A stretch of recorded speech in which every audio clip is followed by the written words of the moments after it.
I hired Susan straight out of the local four-year college. I was the library director. We needed a full-time children's services librarian. Sue seemed like a perfect fit.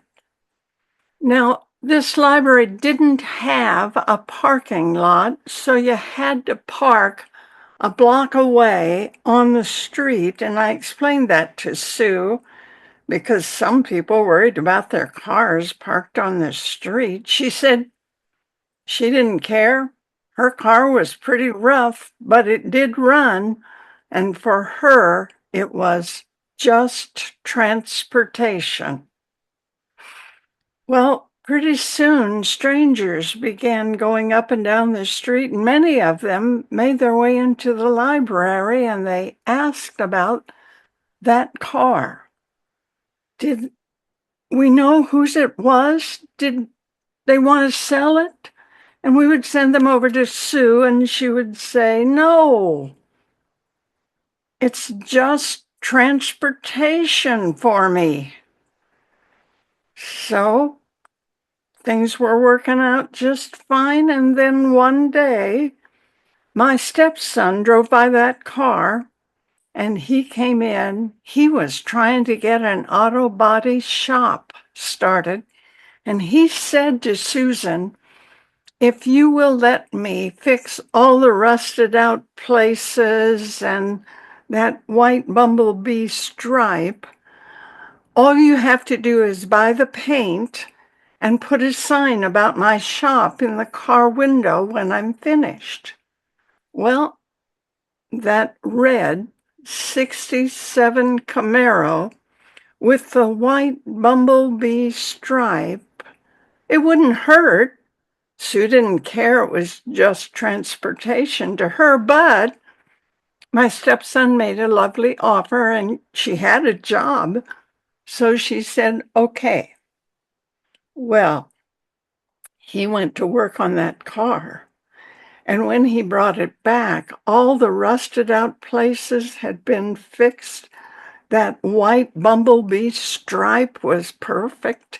And there were 27 softly sifted coats of red paint on that car. It was a thing of beauty. Sue didn't mind. She put the sign in the window and continued to drive that car because for her, it was just transportation. But now people began to follow her into restaurants and come into the library and asked if it was for sale. She said no. Was she going to put Kragers on it? I didn't know what those were. She said no. And she got a little put out with the people following her around. But one night after work, she and a friend of hers were going to drive to Shell Rock, that's about 12 miles up the highway, for their exercise class. And they did that. Now, that car was still running rough, but once you warmed it up, it got you there. So they went to their class, and then Sue's friend stayed inside to pay for the next session while Sue was outside warming that car up. A blue 67 Camaro pulled up and stopped right beside her car. And the driver gave her that sexy sidelong glance and raced his engine. Sue raced hers. She had to, otherwise it would die. He gave a little nod and flew off into the distance. Well, Sue's friend came out.